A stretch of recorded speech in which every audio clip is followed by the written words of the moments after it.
Good evening, everyone. Apologies for the a slight delay in the start of this webinar. Good evening and welcome to this Market Insight webinar. Today, we will delve into some of the key market trends and understand how equity market valuations are placed across the segments of the market, and also discuss on one of the investment strategies from the basket of schemes that we manage at UTI. I am Niranjan, and with me today our head of equity, Mr. Ajay Tyagi, and our fund manager, Mr. Karthik Raj Lakshmanan. Karthik Raj shall actually share thoughts on how to look at equity allocation, especially in today's market conditions where there is extreme optimism and also exuberance, right?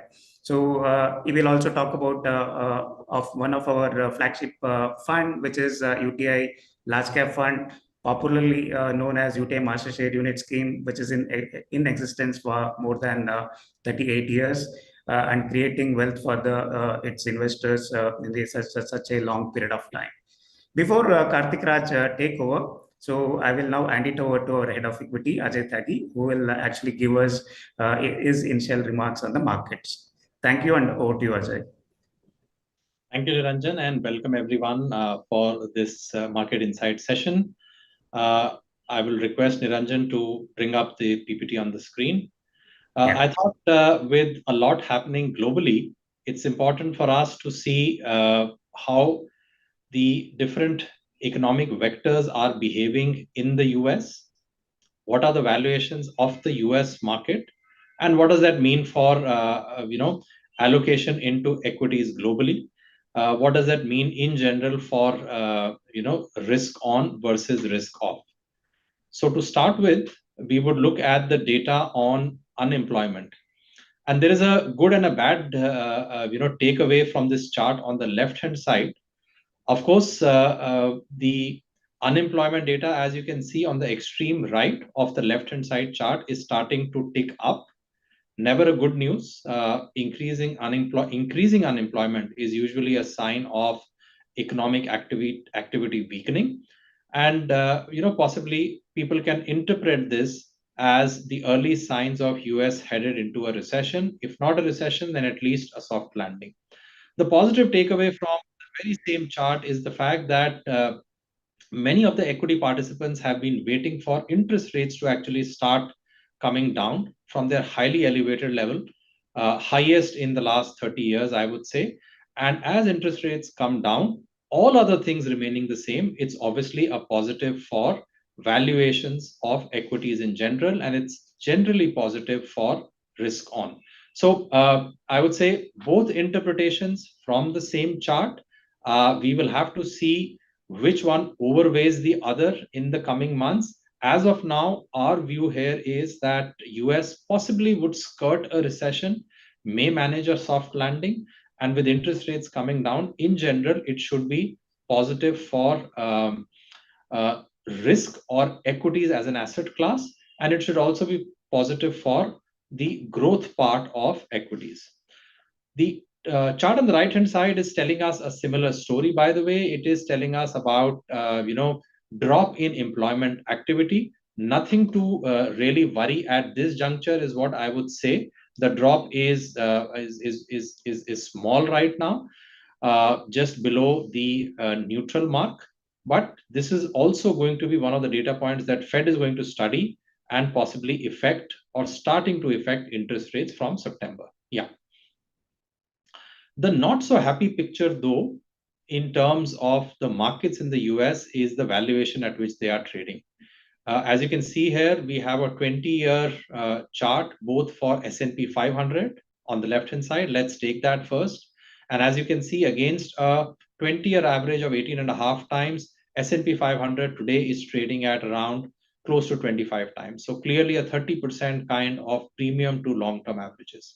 On the other side, NASDAQ 100, that is, again, if you look at a 20-year period, it's trading at an average of 25 times, while the current valuations are more like 32 times, so almost a 25% kind of premium to the averages. So both these markets, the broader markets in the US as well as the tech part of the US markets are trading at a premium, which basically means that we should not be surprised if we see some correction or consolidation on the way. And usually what we have seen is that whenever there is a phase of lackluster performance in the US markets, it does percolate down to the other global markets as well, emerging markets included. Yeah. Now we move on and look at data, on India. So many investors over the last couple of years have been trying to draw a parallel between 2003 to 8, which was in a way a super cycle both for the economy as well as for the equity markets, and the present market and the present economy, and trying to see if there is a pattern that can be drawn between what we saw from 2003 to 8 and what we are witnessing right now. So let's look at some of these vectors before we reach to any conclusion. Number one, if you look at the earnings growth of that period, that was something which is substantially higher than what we've been witnessing of late. So the earnings growth and the earnings momentum during that phase was as strong as 26%. What's more interesting is that when the markets peaked out, the earnings trajectory was still upward sloping. So we were at the peak of the market in Jan 2008, we were still having a phase of earnings which were expanding. Compare that to now, over the last 5-year periods, a 5-year period, earnings CAGR has been just about 11%. Yes, there has been a phase of pandemic in between, but yet the fact is that even if we exclude that phase of the pandemic, earnings growth or earnings CAGR are materially lower than what we saw in the phase that we typically tend to compare the current phase to. And of course, the other fact is that we have of late seen some weakening of earnings. Many of us are already aware that the consumer part of the economy or consumption in general in India has been weakening, and that's been a source of disappointment. It's also been a source of worry for many of us, and that's also manifesting itself in terms of the earnings growth number. The good news, of course, is that despite earnings slowing down, we are seeing the balance sheet to remain very, very strong. Niranjan will pull up the chart which shows the strength of the banking system in India. On the left-hand side, you can see net NPAs being at a multi-decade low. And we've seen that NPAs from their peak in 2017-18 have come down materially. And this has happened because the strength of corporate India in terms of its balance sheet has also been at a multi-decade low. I would say even better than what we saw pre-credit crisis or pre-2008. A lot of capital has been raised by corporate India over the last 5-6 years. A lot of debt has been repaid. Cash flows in general have been very strong for corporate India, and that has led to the net debt to equity and net debt to EBITDA coming down, which obviously has led to the lower NPAs for the banking system. Yeah. Now we move on. One of the other things that we would wish to compare between the present state of the market versus the 2003 to 8 phase is how different sectors performed then versus now. Number one, the strength in cyclicals was absolutely amazing during that time period. A lot of it is to do with the very strong capital formation in India, the fact that capex was a very big driver of overall GDP growth and therefore earnings growth in India. That one is lacking right now. The other factor obviously was that if you recollect, that phase was a one where we were witnessing synchronized global growth. And synchronized global growth also meant that there was strong export earnings led growth. And what it did was that for certain sectors like the industrial sector, like the metals and mining sector, the earnings momentum was really stupendous. I mean, you can look at this chart and see that for industrials and for metals, the earnings growth was as high as 26% and 43% CAGR. And by the way, IT, which is also an export-oriented sector, did very well. Earnings growth in IT were 33%. If you now very quickly look at the current phase, you would see that earnings momentum, first of all, like we saw in the previous slide, earnings growth over the last 5 years has been 11%. And this 11% is fairly equitable across different sectors. So it's not as if something is growing at 20 and something is growing at 5. You're seeing a very equitable distribution across different sectors. So while there have been a massive re-rating for certain sectors, because perhaps they were derated a lot pre-2020, so from the bottom, the re-rating has led to a massive price increase. But when you peel the onion and look at the underlying earnings growth, it's not as if there are one or two or three sectors which are growing materially faster than the other sectors. Yeah. Now, the next couple of slides are on valuations. This is just to give you a flavor that where are we today in terms of valuations for various sectors. And of course, towards the end, we'll also look at the overall markets. But where are we in terms of valuations for various sectors compared to what the valuations were at the peak in 2007? Let's start with industrials and infrastructure. They are trading at a valuation, of course, which is more than 2x of the long term or the average valuation of the last 20 years, but they're also materially higher than what the valuations were when things peaked. And don't forget that earnings momentum of industrial and infrastructure sector between 3 to 8 was materially higher. Their contribution to GDP was much higher. We suspect that may not happen in this cycle. And yet, when they peaked out, the valuations were lower than the current valuations. Consumer discretionary, I would say a very similar story, trading materially higher than long-term valuations, about, one can say approximately 50% higher than long-term valuations. And the current valuations are also higher than what they were before the peak, slightly higher before, the peak of 2008. We can move on. Metals and mining, almost there where we were just before the blowout happened, the credit crisis happened. Slightly lower than the all-time peak, and the all-time peak happened sometime towards the beginning of 2007 for this sector. And when we come to the IT sector, again the same story, slightly higher than the previous peak, and also of course about 30% higher than the long-term averages.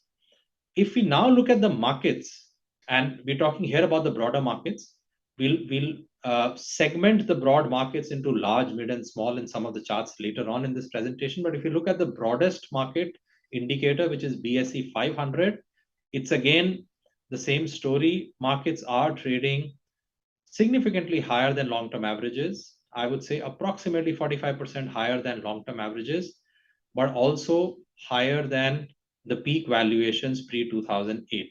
Now, this is something which is not very comforting. I know there are many people who try to rationalize and say that India ought to be trading at a premium. We are obviously the only emerging market which is growing fast. All of that is right, but please do understand that valuations are ultimately a function of future growth and future profitability.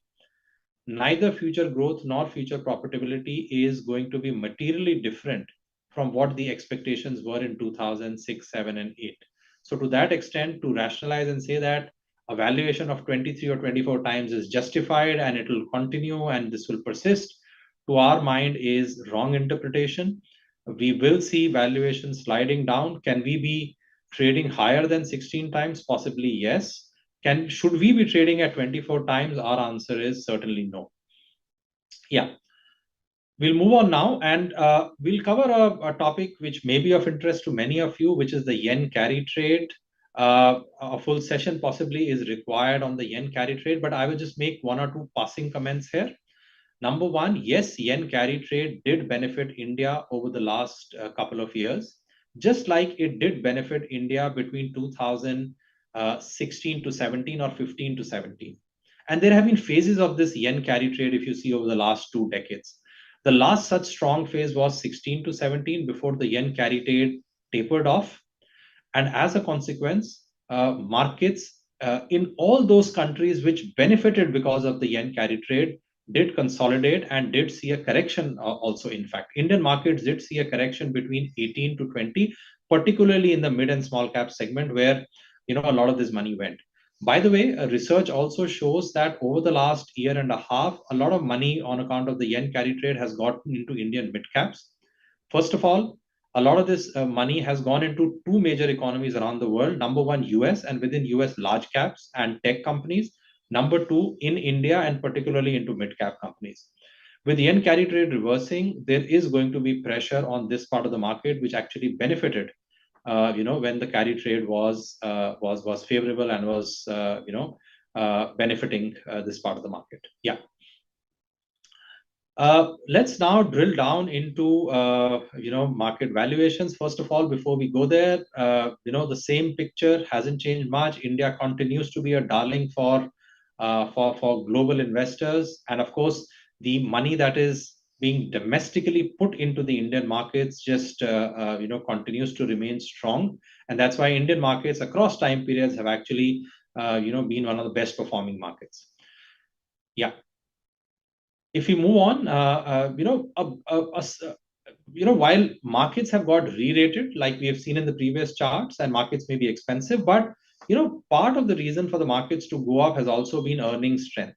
While earnings were not really particularly strong between 2015 to 20, but post 2021, we have seen very strong earnings revival, and that has also been helping the markets make new highs. So, in a way, if we dissect the market, part of the performance that we see and the strong performance that we see is on account of re-rating, but part of it is also because of actual earnings growth, in corporate India.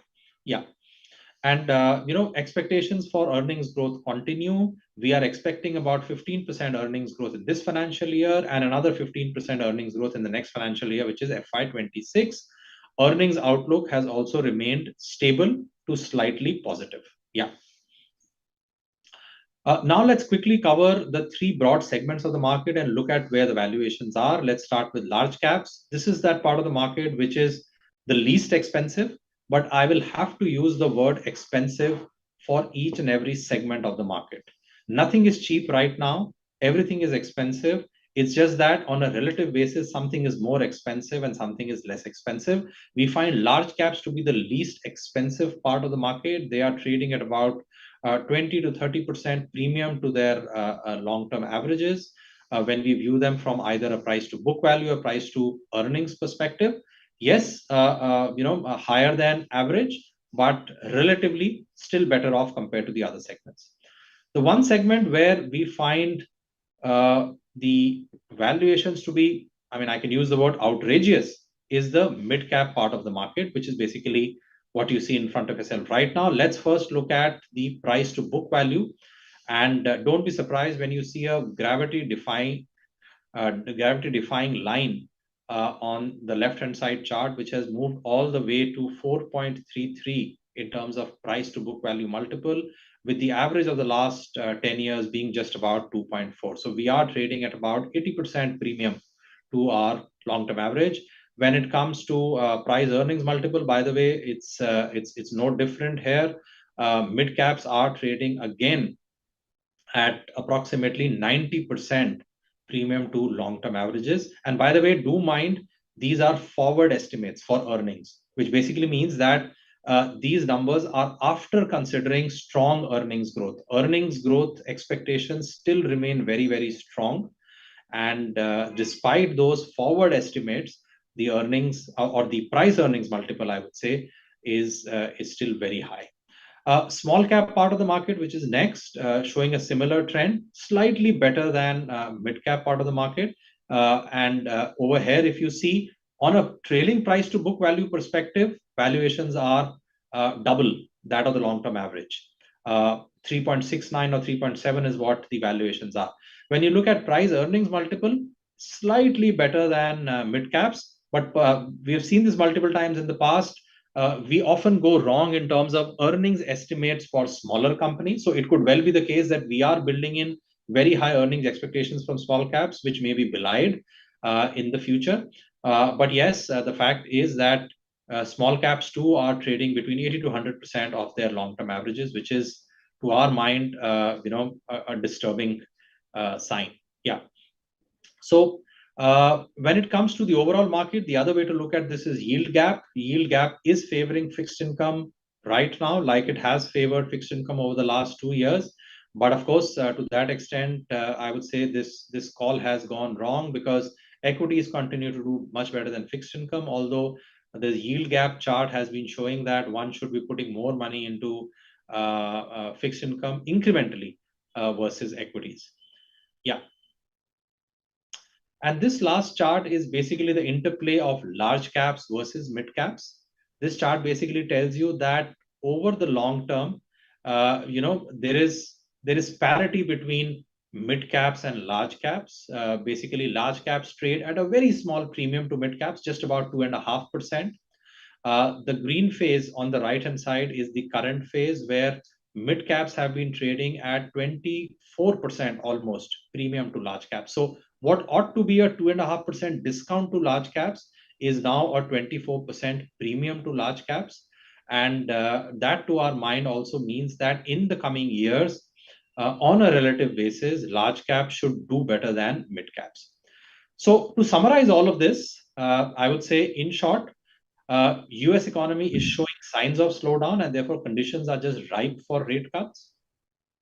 India shall continue to remain one of the fastest growing economies, and therefore, give or take, we will remain an attractive economy and a very attractive market. It's just that we feel that given where the valuations are, a phase of correction or consolidation is highly imminent, and that, to our mind, should pan out in the coming quarters. As far as earnings growth is concerned, we are still expecting about mid-teens growth, both for this current financial year and for the next year. Like we showcased in the previous charts, mid and small caps are trading at a huge premium to their own history. They're also trading at a huge premium to large caps. Both these factors are untenable to our mind, and therefore we would see mid and small caps underperforming large caps in the coming years. That's our expectation. As far as the advice to investors is concerned, we would say have a staggered approach. Within equities, portfolio tilt should be towards large caps. When it comes to asset allocation, there should be a tilt towards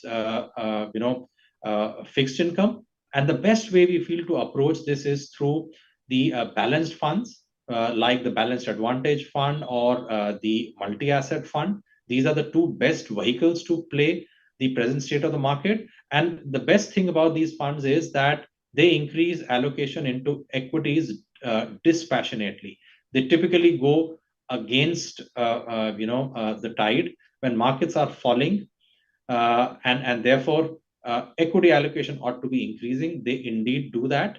Typical behavior of an investor is to put more money into equities when markets are rising and to put less money when markets are falling. This is obviously counterproductive. The big advantage of asset allocation funds like BAF and MAF is that they keep their emotions aside and they act in a very rational manner, increasing exposure to equities when equities are falling and doing just the reverse when equities are rising. From a sectoral perspective, we feel that banking and financial services is one of the best placed sectors.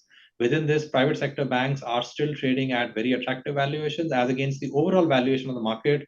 The valuations for the private sector banks is still favorable. We are also positive on the pharmaceutical sector.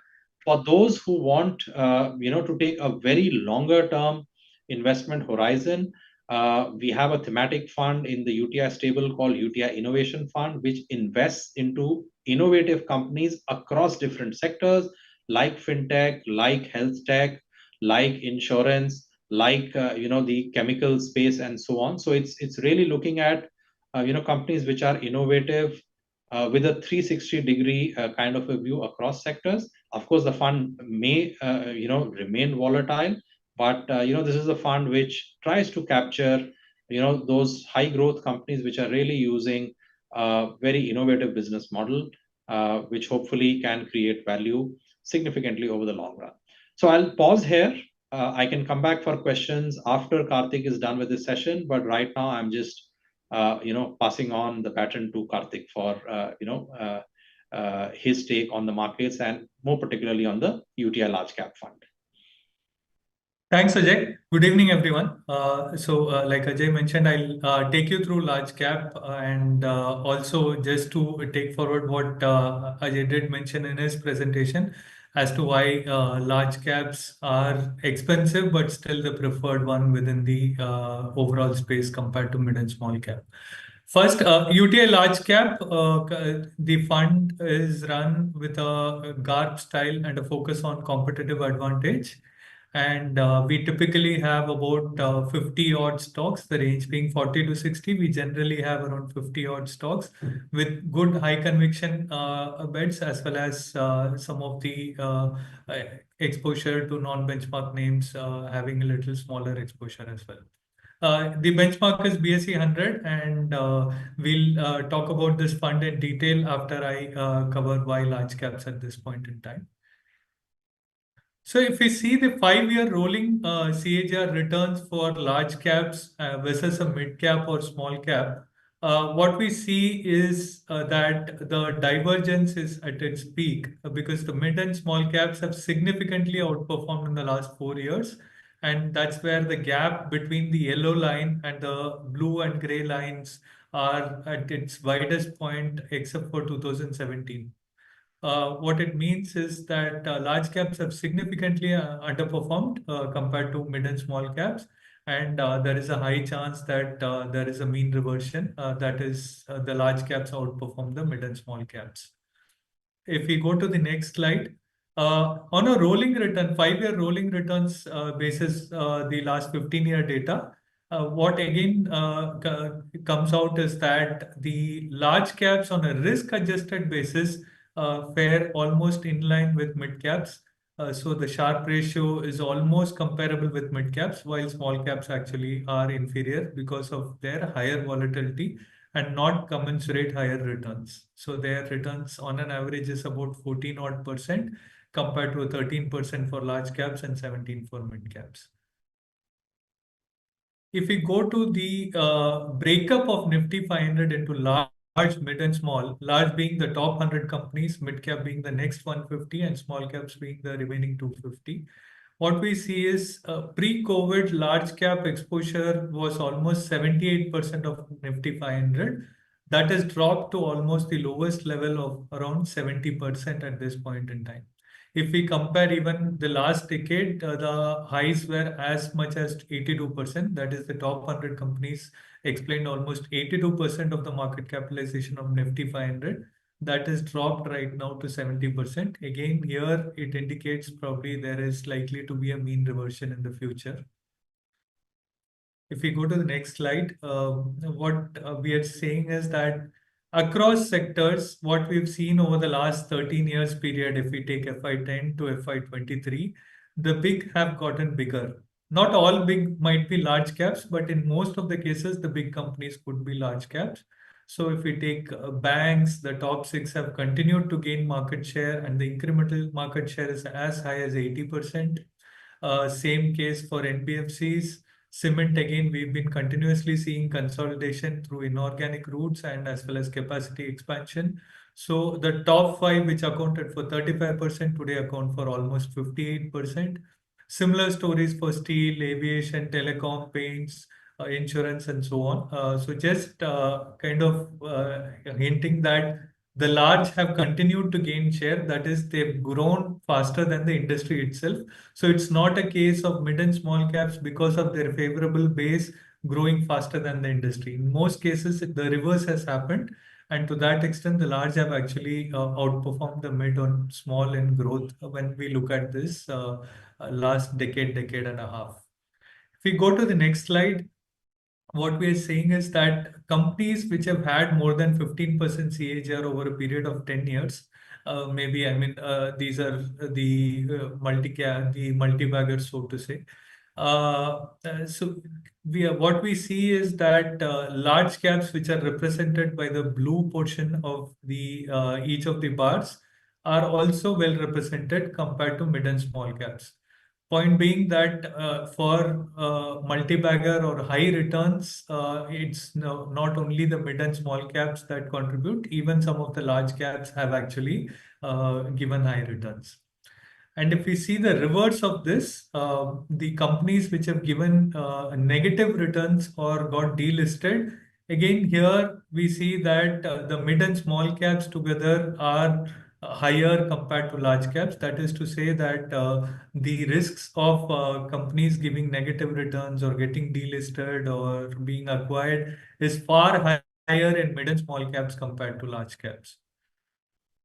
If we go to the next slide, again, if we look at the mid caps and small caps mortality, if we define the mid caps, how many of them stay as mid caps, how many of them progress to become large caps, and how many of them actually fall down to become small cap or delisted, what we see is roughly about 30-35% of mid caps actually end up being large caps, which is a good strike rate. And about 25 odd percent actually fall to small caps, which is the vulnerability or the risk factor. On the other hand, on the small cap side, it is far more stark. Majority of them actually remain small caps. A very small segment of 10 to 15% actually become mid caps or large caps. And to that extent, the risk of mortality or poor performance is far higher in small caps and relatively little lesser in mid caps. Probably large caps actually stack much better here. Going to the next slide, what we wanted to show again, taking from where Ajay mentioned, when we look at the top line growth, even in the last 5 years, what we see is that the top line growth, whether you cut it across sectors into consumer, industrials, IT, metals, or whether you cut it across large caps, mid caps, small caps, the output is broadly similar. The median revenue growth is around 9 odd percent. Even if we take mean or somewhere, it would be 10-11%, but broadly in this ballpark, and there is not too much of a difference between large, mid, and small. So the revenue growth has broadly been similar, while the earnings growth has been higher for mid and small caps because of their margin improvement, and that's more than reflected in their valuations. So they have outperformed more than the earnings growth that we've seen in the last 5 years. So that's in summary what we wanted to highlight, that at this point in time, after such a stellar run of the mid and small caps for the last 4 years, now the risk reward is far more favorable in large caps compared to mid and small caps. When we look at the top line growth, the growth is not very different. And the margin improvement can happen only to some extent. We are already at almost close to high levels of margins, and to that extent, the incremental weightlifting has to come from the top line growth itself. So as of now, all of them are stacking together. And even from a returns gap perspective, the gap is quite high. Valuations as well, as Ajay showed in the charts, large caps actually stack much better than mid and small caps. Now coming to why UTI large cap and what is different here. Clearly, the differentiation or the way we handle UTI large cap is our focus is on competitive franchises. So within the large caps, that is the top 100 companies, we try to identify companies which have a competitive advantage. This competitive advantage can be simply the brand or the distribution reach, the cost of lower cost of manufacturing, or it could be a technology advantage or network effect or so on. I mean, it could be tangible or intangible, but these competitive advantages provide the companies a visibility of longer runway for growth and stability of earnings. So that is what holds them in good stead, especially on the way down as far as the economy or the market is concerned. We, at the same time, we also follow growth at reasonable price. So that's to say that we would like to pay a price which is commensurate with the growth that the company is able to deliver. So a high growth company, we would be comfortable with higher valuations, while for a low growth company, we would be looking for margin of safety and a lower valuation. Going to the next slide. What we've seen, all this process, what it has delivered in the last 20 years is there have been 7 instances where a BSE 100, which is the benchmark for the fund, has gone down more than 20%. And in each of the instances, UTI Large Cap Fund has been able to outperform the benchmark. Not only that, in the subsequent 3 and 5 years, the performance, absolute performance has been quite stellar. anywhere from 50% to all the way up to 138%. So that is to say that on the way down, the quality of the portfolio is tested, and once the correction is done, the subsequent 3 and 5 years tend to be very good for the markets, and as well as the fund is also done well. If we go to the next slide, just giving few examples of competitive franchise. This is a large private sector bank, which over the last 25 years has delivered more than 30% profit and 35% business growth in terms of advances, measured in terms of advances. The key advantage for them has been their liability franchise or the low cost deposits.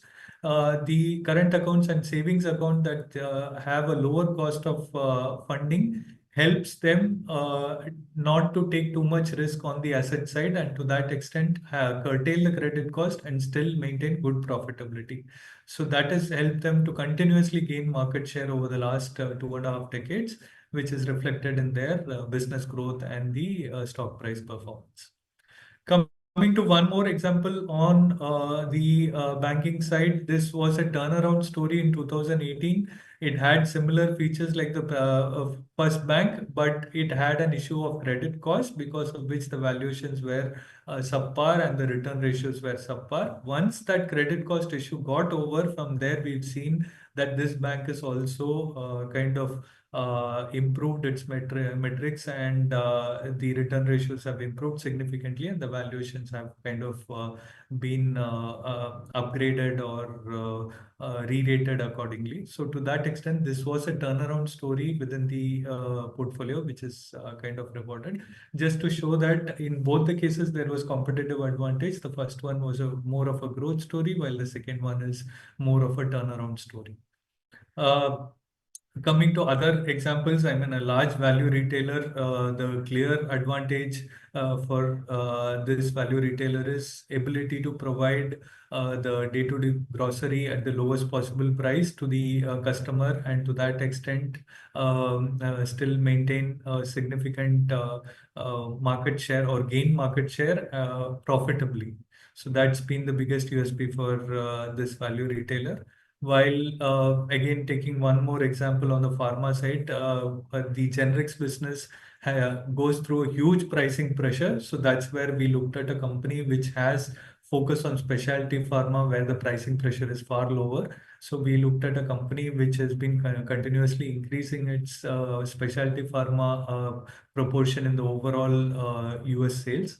And that has actually delivered better returns because of better pricing environment and profitability. So these are some of the examples of competitive franchises. Like I said, the idea is to kind of identify companies which have these advantages, because of which they have better visibility and better visibility of growth and sustainability of the earnings.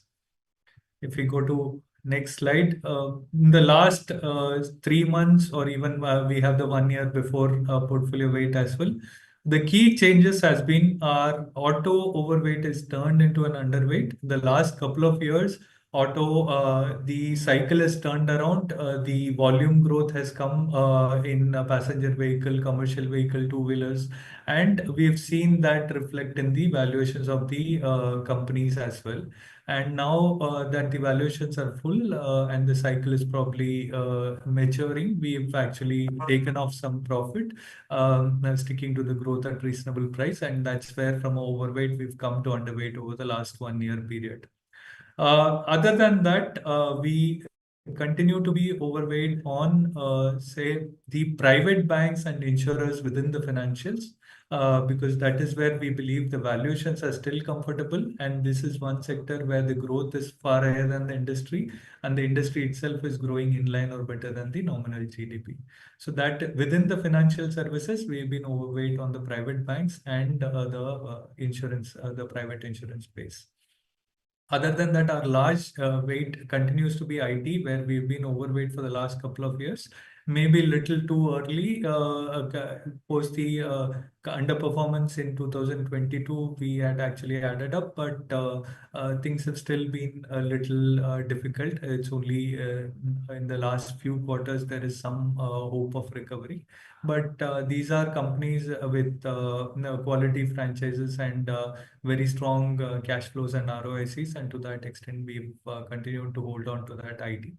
Our underweights continue to be FMCG and oil and gas. We've reduced the underweights in both the cases, post underperformance or because of lower valuations.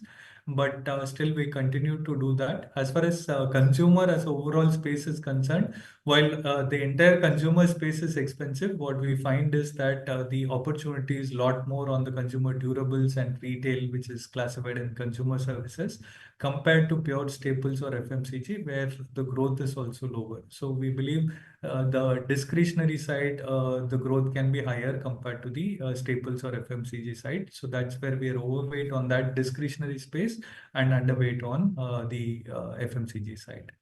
So that's broadly the sectoral position. And if you see on the left-hand side is the top 20 stocks. Like I said, while we have about 50 odd stocks, the top 20 have quite a sizable position. Nearly 2/3 of the portfolio is in the top 20 stocks. And most of them, if you see the last column within that left-hand side table, the active weight is positive in most of the cases. Just to say that wherever we have higher weight, we actually have a higher active weight as well. I mean, we have a higher conviction. So that's where it's not like closer to the benchmark. It is wherever we find comfort, we have actually taken weights higher than the benchmark itself. On the right-hand side is the non-benchmark names, which is the mid and small caps. So we have close to 11 odd percent. Normally, we tend to have about 10 to 15% in these names.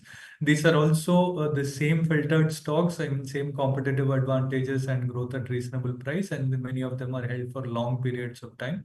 Only thing is some of them may not be, I mean, these are companies which are not necessarily large caps today, but some of them could have the potential to become large caps subsequently, or some of them might be higher growth, or in some cases, the sector itself is niche and we have a leader in that or in the top 2, 3 players in that. So that's the unique stocks that we have in the portfolio. Coming to subsequent slide, again, I mean, this is just the sectoral positioning that we discussed. If we go to the next slide, this is the, we've close to 38 years of history, as Niranjan mentioned in the opening remarks. So we've just done a theoretical exercise just to show the wealth creation that has happened. So initial 10 lakh invested and all the dividends subsequently, if it were reinvested into the fund, and the same thing was done to BSE 100, which is our benchmark, the compounding would have been like this. That is about 14.77% for the benchmark, while about 15.87% for the fund. But in terms of compounding, 10 lakhs becoming 26 odd crores, while a similar number for the benchmark becoming 18 odd crores, just to show the power of compounding. While in shorter periods there could be underperformance, outperforms, over a longer period of time, this strategy of ours has been able to kind of create an alpha and compound faster.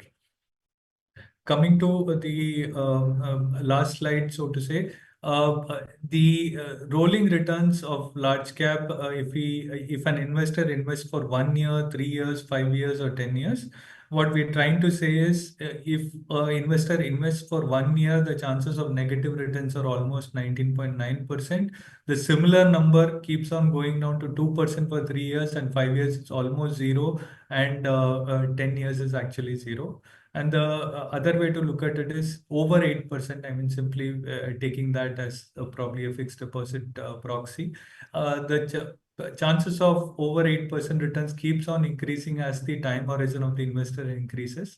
That is, it's around 58% on a 1 year basis, but on a 10-year basis, it's almost 96%.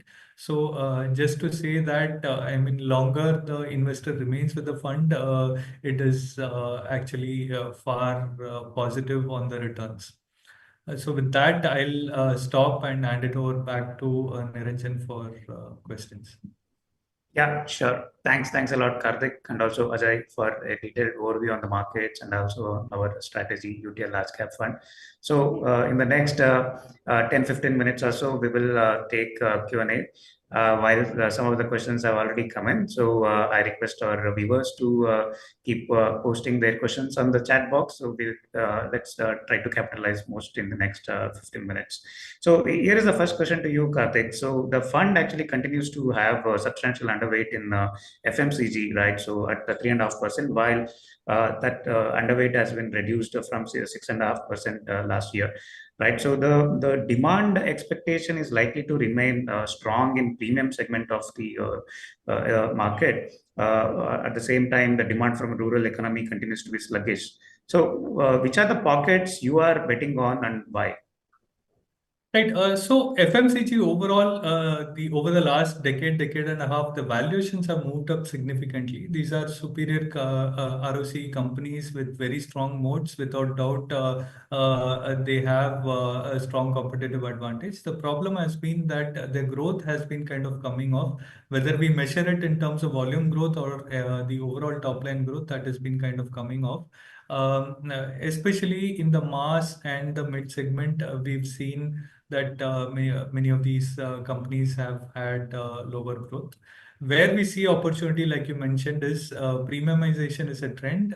We are seeing that the household incomes are likely to rise. The mid income households and the higher mid income households are only likely to grow at a much faster clip over the next 5-10 years. So the premium end is something that we would be positive about, the discretionary category. And within the space, probably compared to HPC, we believe packaged foods is a space where the growth is likely to be far higher because the penetration levels are lower compared to, say, the home care or personal care, some of these personal care categories like soaps. So to that extent, we believe packaged foods is a better space from a growth perspective. And we are trying to identify some companies which are trying to get into adjacencies and show faster growth, or if at all, in other cases where the valuations are lower. So there are three pockets that we are looking at: the packaged foods where the growth is higher, or companies which are trying to grow through focusing on some of the adjacencies, or companies where the valuations are relatively lower compared to the entire sector. So that's the approach that we are taking. There is huge opportunity on the consumer side, but comparing the valuations, there is not too much where we'll be comfortable at this point in time. Sure. Thanks, Karthik, for that. Ajay, there's a question for you. So, the manufacturing sector in India is likely to see a major growth on account of the supply chain diversification globally, right? In other words, the China plus one theme playing out, right? So, which are the pockets which are likely beneficiary of this theme playing out? And also, the PLI is already in place for the last few years. So how, I mean, so which are the sectors which have benefited and are likely to benefit going forward? Sure. Niranjan, I think I would tend to say that sectors where India already has a head start will ultimately be the sectors where you would see benefits of the PLI scheme. You would also see benefits of China plus one helping the Indian corporates improve their earnings from exports. And except for one sector, which is electronics manufacturing, where India really didn't have the strength over the last couple of decades, but which is now being put front and center by the government, all other sectors would be the ones where India has had strength. And I would count the pharmaceutical sector here. I would count the chemical sector here. I would count the auto ancillaries over here as the three sectors where manufacturing can be a success, where we have the right to win, where we have the relationship, and these relationships have been panning on for decades, where we have the requisite R&D and talent available. We just need to improve our scale and improve it substantially. Like I mentioned, electronics seems to be the only sector where we weren't really big, but the government wants to really reduce the import bill here. Please don't forget that electronics is always in the top 3 of the import bill, which is basically crude oil, gems and jewelries, and third one being electronics. So there is a lot of benefit for the country at large if we start doing a lot of electronic manufacturing here. Some of the policies brought in by the government, to my mind, can really help India catapult in this industry as well. Yeah. Sure, Ajay, thanks for that.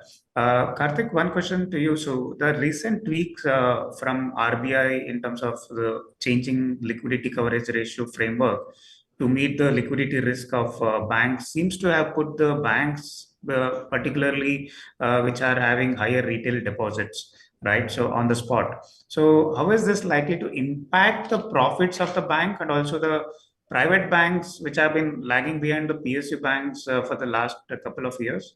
And what are the catalysts of growth you expect for the private banks? Right. Just to give a background, this LCR tweaking is more in the light of what has happened in US in the last year in regional banks following the SVB episode or the Silicon Valley Bank episode, where the deposit rundown was very fast in a very short period of time. So from that perspective, the regulator is wanting to make well prepared and have excess liquidity. So the tweaking might lead to probably an impact of 10 to 20% of LCR for the banks. Most of the banks tend to have that kind of excess LCR. Maybe still, if they want to kind of maintain that excess, they may have to tweak a little and probably bring down the loan deposit ratio or the credit deposit ratio by 1 to 2% or even 3-4% in some cases. And to that extent, the impact may be probably few basis points on ROA and probably 0.5% or so, or 1% at max as far as ROA is concerned. That is assuming that if the banks don't really take any measures, but hopefully if they are able to kind of take measures to either pass it on or kind of work with a little lower excess liquidity, so then the impact may not be as much. But net key positive is that because of these measures in anticipation, the liquidity situation would be far better. So the risks would be far more curtailed, and to that extent, the system will be far more robust over a longer period of time. Okay. All right. Thanks, Karthik. So in the interest of time, we will take last 2 or 3 questions for this evening. So Ajay, although the rate cut is round the corner, the expectation of higher or big rate cuts is off the mark, right? So how is this likely to impact market performance and also the relative performance of quality growth businesses vis-a-vis the cyclical businesses? Sure. So I would say, Niranjan, a couple of things. The quantum of rate cuts or the magnitude of rate cuts really depends on, the direction that the US economy takes. If, let's say, the US economy goes off a cliff, that's something which is not in our base case right now, then who knows? You may see accelerated rate cuts. You may even see rate cuts which are like 50 basis point in, any particular FOMC meeting. So we don't know, is what I would say right now. The signals are that we are headed towards a soft landing. Therefore, rate cut should be in the order of 25 basis, maybe a not 50 basis rate cut. What does this do to the interplay between the growth versus value part of the market or growth versus cyclical? So I would say, first of all, as the name suggests, cyclicals do well when the economy is gaining strength. Cyclicals don't end up doing well when the economy is losing steam. That's only fairly obvious. So when the economy was really gaining strength, like not seen in many decades between 2021 and 2024, obviously cyclicals around the world did well. I mean, look at the GDP growth for US in 2021 and 22. It's unprecedented. I mean, it almost appeared as if we are looking at numbers from an emerging market like India and China and not from a developed market and a market which is like $30 trillion in size. So that's gone now. And therefore, the tailwinds for growth in cyclicals is gone. Now, the other thing is that when you do a valuation, and as interest rates come down, the long duration assets get benefited more compared to short duration assets. It's almost like valuing a long bond versus a short bond. When interest rates go up, long bonds suffer more than short bonds. When interest rates fall, short duration bonds benefit more. When it comes to equities, it's the same behavior, because quality and growth companies can be termed as long duration since they keep growing for decades and decades together. They get impacted unfavorably when interest rates go up, but they also get impacted favorably when interest rates come down. And as interest rates come down in the coming years, we feel that this factor as well, in addition to the previous factor, is going to be supportive of quality and growth. In a weakening economy, in any case, the flight is always towards safety. The flight is always towards balance sheets which are strong. The flight is always towards businesses which are resilient. So yeah, that's what we think, and that's the base case right now for us. Yeah. Great. Yeah, thanks, Ajay, for that. Surely helps us to, our investors and distributor to allocate appropriately across these pockets of opportunities. So, Karthik, one question to you. So, on IT sector, so IT companies have been on the spot as the industry experienced a slowdown in demand due to technology or the market disruptions, right? So also IT companies are also building new capabilities on generative AI, right? So however, still there is not much of clarity there. So there seems to be some risk of escalating cost, also unclear business values, or it could be issue of data quality impacting the ROICs of the businesses, right? So how do you see this playing out for the IT as a sector? And while you continue to be overweight on this sector. Yeah, Narijan. Like you mentioned, probably it is still early days and we may not have the entire data, but whatever we can read through, generative AI is here to stay, and IT services companies are clearly trying to invest in the capabilities there. But the bigger question is whether it will reduce the opportunity for the Indian IT services or will it expand? One view is that there are pockets like coding or testing which might get impacted, but the overall understanding at this point in time is the opportunity would, if there is some pockets which would get impacted, there would be other pockets which would kind of have a bigger budget from the clients, and to that extent, overall the IT services companies should be fine. The last 1.5 years slowdown has largely been because of, the clients focusing a lot more on cost saving. They themselves have been hit by higher inflation, and to that extent, they've been focusing on cost cuts. We are seeing some signs of stabilization there. As and when that picks up, the discretionary spend could come back, and IT should be seeing a better growth outcomes. And clearly, it is still early stage as to how Gen AI will shape up. But overall, IT companies have seen many tech changes, and they've adapted well. And to that extent, they should be better off. And overall, don't think too much of impact on the ROICs or the cash flows of these companies. All right. Yeah. Thanks, Karthik. Ajay, here is a question to you, perhaps the last question for this evening. And this is a question which is primarily in the interest of general viewers, right? So the question is primarily, while mutual funds have become one of the preferred investment avenues for wealth creation, it appears that the investors chase funds that have delivered high returns in the past, say 2 or 3 years kind of period, and maybe ignoring the underlying portfolio risk as well, right? So what is your word of advice to investors who might be adding excess beta to their portfolio? So that's a very interesting question, Niranjan, and I would say that possibly we should bring out some data and share it with our distributor partners and with our investors. The data is actually very, very clear. The best performing funds of the previous year or the previous 3 years are not the best performing funds of the next 3 years or the next 5 years. Of course, some of them are, but that's really a minority.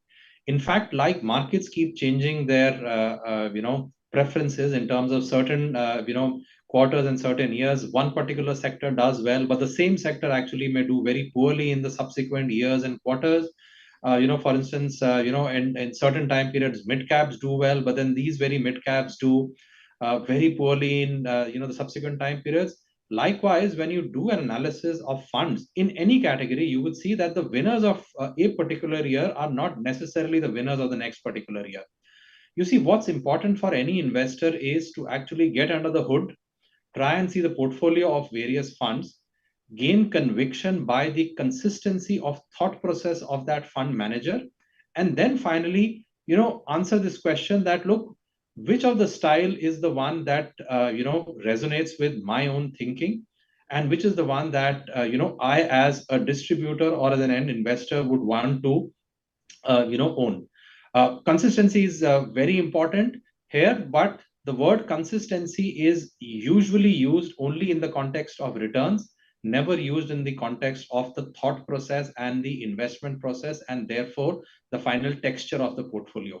To my mind, it is this consistency which eventually leads to strong and predictable outcomes over the long run. So I would say, yeah, I mean, it's only obvious but equally naive to look at the returns of the last 1 and 3 years and then make a judgment and then pull the trigger.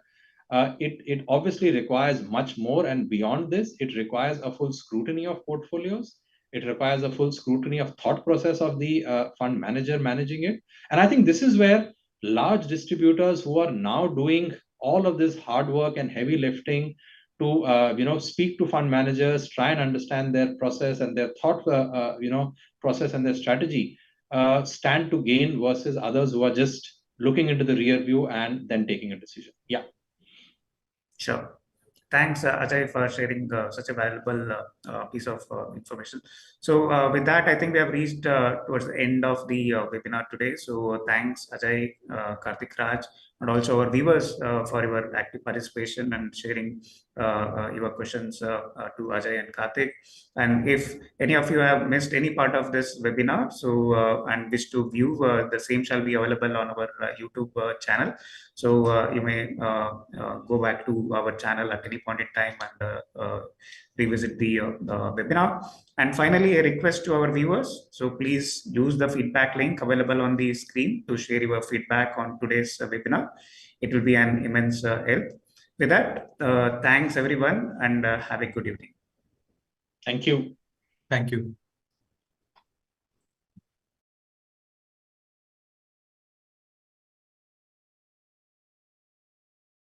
Mutual fund investments are subject to market risks. Read all scheme-related documents carefully.